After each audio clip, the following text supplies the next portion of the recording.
Hello students, dictation 5 second बाद शुरू होगा।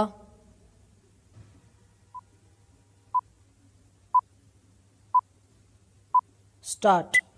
यह केवल पश्चिम एशिया ही नहीं बल्कि विश्व शांति के लिए एक शुभ संकेत है कि इज़राइल और फ़लस्तीनी संगठन हमास के बीच समझौता हो गया। विराम। इस समझौते के तहत हमास उन बंधकों को छोड़ेगा जिन्हें उसने 7 अक्टूबर 2023 के एक भीषण हमले में इज़राइल में घुसकर अपहृत कर लिया था। विराम। इसके बदले इज़राइल फ़लस्तीनी कैदियों को छोड़ने के साथ गाजा पट्टी से पीछे हटेगा और अपनी सैन्य कार्रवाई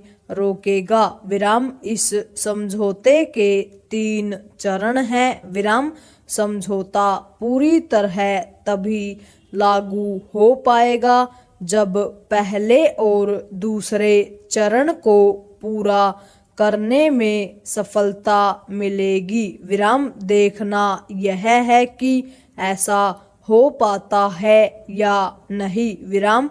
समझौते के पूरा होने और उसके कायम रहने के आसार इसलिए कम हैं क्योंकि एक ओर जहां यह दिख रहा है कि हमास इज़राइल को नष्ट करने की अपनी सनक का परित्याग नहीं करने वाला। विराम। वही दूसरी ओर इज़राइल सरकार यह मानती है कि हमास के खात्मे के बगैर शांति संभव नहीं। विराम। इसकी भी अनदेखी नहीं की जा सकती कि दोनों पक्षों के बीच यह समझौता पहले भी हो सकता था यदि हमास बंधकों को छोड़ने पर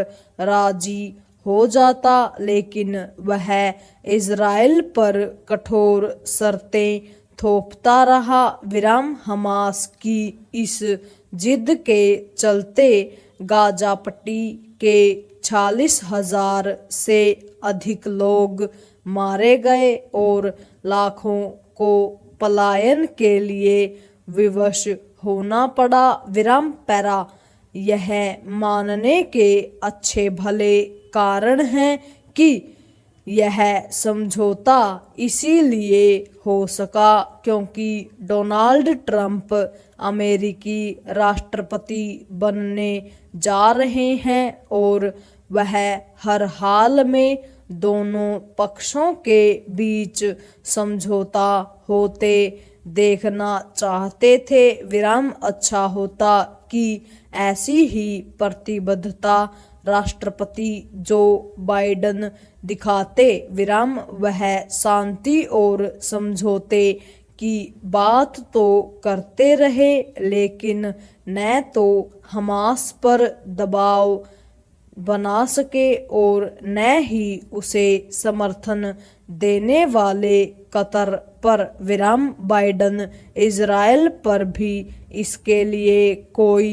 दबाव नहीं बना सके कि वह ईंट का जवाब पत्थर से देने की अपनी नीति छोड़े और अपनी सैन्य कार्रवाई में आम लोगों को निशाना न बनाए। विराम। इसके स्थान पर वह इज़राइल को हर तरह की सैन्य सहायता देते रहे। विराम। इसका परिणाम यह हुआ कि इज़राइल यह जानते हुए भी गाजा पर अंधाधुंध हमले करता रहा कि वह इस तरह हमास को समाप्त नहीं कर सकता। विराम निश्चित रूप से पिछले 15 महीनों में गाजा में जो तबाही हुई उसके लिए हमास ही अधिक जिम्मेदार है। विराम यदि उसने इज़राइल में घुसकर आतंकी हमले को अंजाम नहीं दिया होता तो संभवतः इतना अधिक विनाश नहीं हुआ होता।